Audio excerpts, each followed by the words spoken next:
Pendant mes études, j'ai eu une thèse à faire et j'ai choisi comme thématique l'accompagnement des personnes âgées. Et j'ai eu la chance de travailler avec la première chaire de France de gérontologie. Et à l'époque, des gens se posaient beaucoup de questions parce qu'on retrouvait aussi ce mot qui est important. Et je crois qu'il y a une valeur qu'on partage tous et qui n'est pas forcément la même valeur, comme disait Pierre, entre la gauche et la droite.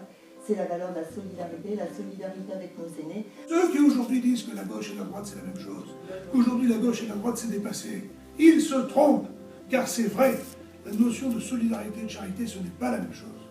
Ce n'est pas la même chose. Et c'est pourquoi je vous dis, pour les élections législatives ici, il n'y a qu'un choix de crédible. C'est le choix de Sylvie Maisonneuve. Le vieillissement de la population. On le sait, c'est démographique, notre société vieillit.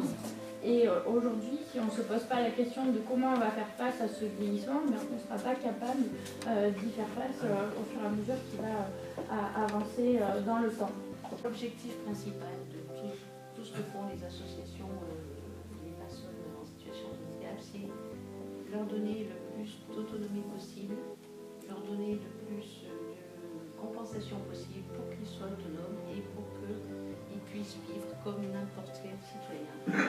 Et puis il y a aussi une chose très importante à mon avis, c'est la reconnaissance.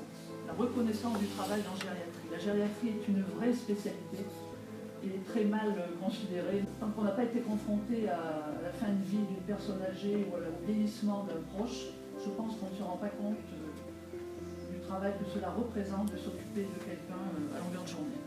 C'est des métiers qui sont dévalorisés.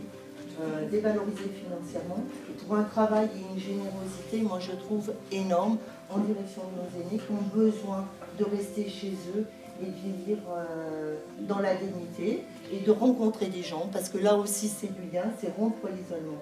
Je crois que par rapport aux propositions, il y a un très gros travail à faire en matière d'emploi des personnes en situation de handicap dans les entreprises publiques et privées.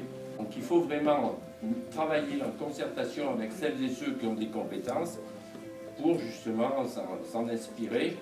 Les familles d'accueil, et j'ai beaucoup appris grâce à Jenny, doivent être développées, mais surtout on doit donner un statut à ces familles. Dans ma vie, j'ai été souvent confronté au handicap. Il faut savoir que j'ai 2 enfants malentendants et qu'il a fallu les mener tous les deux à des études supérieures.